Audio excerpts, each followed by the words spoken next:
Daniel Farmer, Regional Manager, New South Wales Business Chamber, Central Coast. Well, Welcome. Central Coast, New South Wales Business Chamber, whichever way you'd like to put it, Mark. This is not starting well, Daniel. Now, back on track. We have got a tight schedule. We do want to talk about the process and how we've got to where we are. And there's been a fair bit going on, some opportunities over the last 18 months or so. Do you want to touch on a few of those? Yeah, look, 18 months, it's been, seems like it's been forever. The last 18 months has been really, really busy. Specifically the Central Coast, we could probably talk a bit more about the state down the track, but look, at January we have a letter sitting in our office from the ABS recognising the Central Coast as a region, and I think going forward that's been an ongoing process over the last 18 months, but going forward that now classes the Central Coast as a statistical area 4, and there's probably some great funding opportunities we can capitalise on there. When it does come, no, we won't leap into funding just yet. It is a significant move forward, but in the background, the Central Coast New South Wales Business Chamber has been working on a couple of projects. Here's an opportunity to talk about a couple of those projects and how they've worked out. Can you? Absolutely, absolutely. One of the key focuses for the state and for the Central Coast has been the alliances we've been forming, which makes the chamber movement across New South Wales. Effectively how that works is it's finishing off the pyramid as it would be. We have representation with our CEO as a chair in the table of the World Chamber Federation. Then there's the Australian Chamber of Commerce and Industry, which we are the largest funders of. And then of course the New South Wales Business Chamber and all the regional offices across the state, my counterparts. Now the piece of that particular puzzle that was missing was the local chambers of commerce in terms of that connection and unity. Across the state there's over 300 local chambers of commerce, and if you were to do the math and add up their numbers, you know, that's quite a powerful voice. The unfortunate thing there is that's where it stopped. They didn't connect with each other and connect with us in an official way. So what we've done by forming the chamber movement, it's an ideal where they can become that last vital piece of the pyramid, and that is that the local chambers themselves link up to us, their members link up to us as well, to create that almighty mouthpiece back to government. And it works back down the other way too. It's not just in place to be able to facilitate you know, a ringing of the arm for government when we're trying to bang away at better outcomes for business, albeit that's the intention. The other way too, if we need to disseminate information out through to the masses, to be able to have the Chamber Alliance, it works that way as well, because when government do come up with some good initiatives and schemes, the ability will be there to get it out to the masses. What are some of the examples that your actions have actually impacted on, you know, at the local chamber level, I guess, too? One of the key impacts is probably tied around business issues that we see, and some of the key issues around red tape is the world of industrial relations and workplace legislation. And some of the impacts by having the local chamber alliance is that businesses no longer need to feel the need of being a member of their local chamber and a member of us in terms of having two invoices come across their desk. They can start off at that local chamber level and move up to a package that suits their business through us, therefore we can service them. And through that elevation they can get access to advice on industrial relations, human resources. Absolutely, even at the local chamber level there's some key components there in that membership that allow them to get that advice as well as they go up the line, you know, as their business grows, and that's where this model is quite efficient. They can start off as a sole trader, a consultant, whatever it might be at a local chamber level, and support their local chamber as they would support them and get some basic services. As a business grows, as they require some support around OHS, as I mentioned, industrial relations, we can then facilitate that advice, some products and services, trade documentation if it will, OHS advice, even their contract employment for their staff through those bigger membership packages. But again, provided they're a member of the local Chamber of Commerce, that package will cost them less than someone just off the street. It used to be a massive leap, and this reduction is a significant opportunity for businesses who always felt they needed that. To move in and get it. Absolutely, and in that vein, in terms of the actual leap, now the dual membership offering, most instances the discount we give off our entry-level membership is equivalent to or more than the cost of the local chamber membership. So it works the other way too. Since the alliances have been formed, we've been filtering new members back into the local chamber field as well. Okay. Tell me about the next 12 months. Is that going to, have you got a couple of specific activities over the next 12 months you want to tackle? Yes, specific to the Central Coast, let's face it, we need to attract big business here, we need to get new business started up here and create more jobs. I often get into the discussion with community and business on the Central Coast around this balance. I mean, we live, work and play here as well, and the balance is that we have the beautiful beaches, the valleys and the lifestyle, and we are close to Sydney and those sorts of things, but I don't agree that the balance is correct. If the balance was correct and this is how we were supposed to stay into this holiday type scenario area, we wouldn't have as much youth unemployment, we wouldn't have as many of the commuters going to have to work in Sydney, and importantly as such, creating good quality students out in university and schools here and having them leave us to go and work in other areas and opportunities. So the next 12 months and beyond that is going to be working collectively with other stakeholders to try and break down that barrier and create more infrastructure. So who do you see as alliance partners or stakeholders in this? Okay, again, the local chambers of commerce. The business enterprise centre is very important to us as well because we are made up of such micro and small medium enterprise here on the Central Coast, and the business enterprise centre can facilitate them at that level. Stakeholders for the Central Coast also is obviously both councils, but as importantly the Regional Development Australia Central Coast. Mm-hmm. Okay. Do you have, if you had to nail one thing to the wall and say, okay, judge me on this in 12 months' time, do you want to nail something to the wall and say? That's a really good question.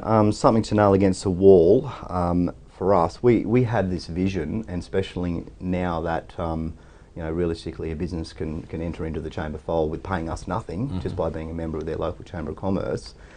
Our vision going forward is to not continually talk about numbers and who's in and who's out. It's just to have everyone involved at some level.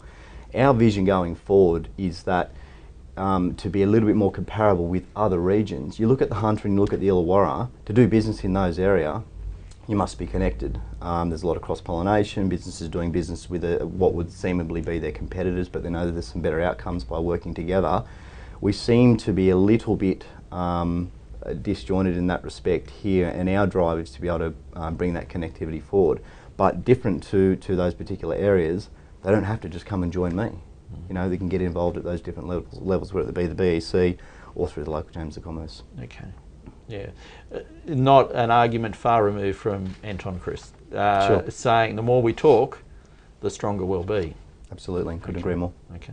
Have you had any surprises? You've been in the hot seat now for 18 months. Anything that's shocked? Surprised? You wouldn't. You're a professional. You wouldn't be shocked. You'd be surprised. Surprised, I'm sure. Something that probably shouldn't surprise me, but constantly does, is the efforts that business people are going to across the state to get involved to support business in general, and by way of that is through what I see as our governance structure.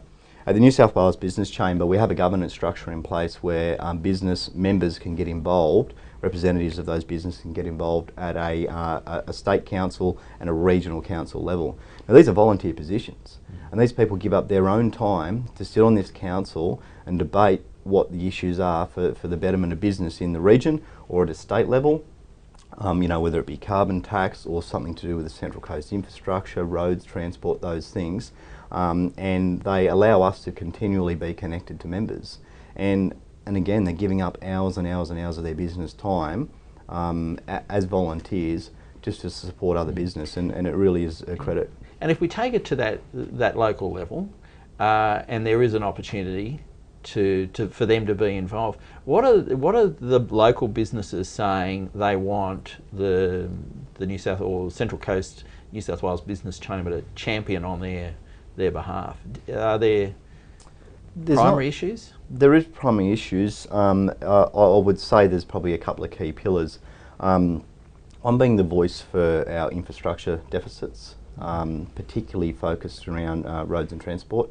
We have been vocal about the F3 M2 link, and there's the West Gosford intersection, Wyong Road, those particular things. And again, speaking on behalf of the council, the Regional Advisory Council and the local chambers of commerce, if you add up all of the volunteer board members across the local chambers and my council, there's over 100 good volunteers out there that are working for the betterment of business. And that particular issue is constantly coming up because we do have some serious infrastructure deficits.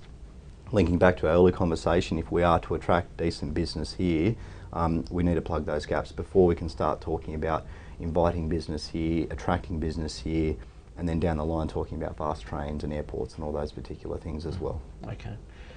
Soapbox time. 60 seconds, and you need to be as aggravating as you want on this, but what gets up Daniel Farmer's nose? What if you could change something, Daniel? What would you change in the business area of our region? Well, you put me on the spot here because we've covered off on a lot of it earlier on. It'd be very easy for me to sit here and say government's to blame for everything. We do have issues at a local, state and federal level that I find daily that creates issues for business in terms of the back end of their business around those particular issues of red tape. But the reality is we need to wear it ourselves and business needs to get involved. Again, if we are going to be a voice, if we are going to be collective and work together, we do need to get involved. Business needs to speak up and we need to make this happen ourselves. One clear point there that I want to make is day in, day out, we can walk into businesses, find compliance gaps and those sorts of things. And one thing I'm finding is there's a bit of a mix, but we're heading towards positive nature, and that is that we've still got some arrogance of business saying, we're just on the coast running a shop, mate, we don't care about that sort of stuff. That's putting themselves and their employees at risk. The positive side of that, we are seeing some change across the board, including stakeholders. The old negative attitude of Gosford will always be a dead town and those sorts of things is moving forward, and there's a lot of positive vibes out there, so it's a great future for the Central Coast. Daniel, there's been a lot of discussion about amalgamation or merger or a process where the local councils come together. Some bitterness in the discussion, but if we overlook that, where's the Central Coast New South Wales Business Chamber fit in that discussion, I guess, or what's your feeling on that discussion? The council amalgamation is one of an interesting topic, and look, it's something that we support, and that is local government reform. Clearly, for example, the Retail Productivity Commission report showed that local government and state government were quite a large impediment upon the retail sector. And here on the Central Coast, obviously we do have a high rate of retail employers and employees that are respondent to the market and are really feeling the pinch from local government. Now, going forward with Gosford and Wyong Council, we absolutely support our councils and will work with them on this, but we're not going to waver on our opinion, and that is we need to see local government reform across the state. Here on the Central Coast, we've spoken to both councils. We know there was some mixed opinions after the vote and before the vote. There's this issue of the consultation that is getting an independent body to view what it would look like coming out the other side. We know that's a big process, and we know there's a cost involved to that, and ultimately that discussion is not happening at this stage.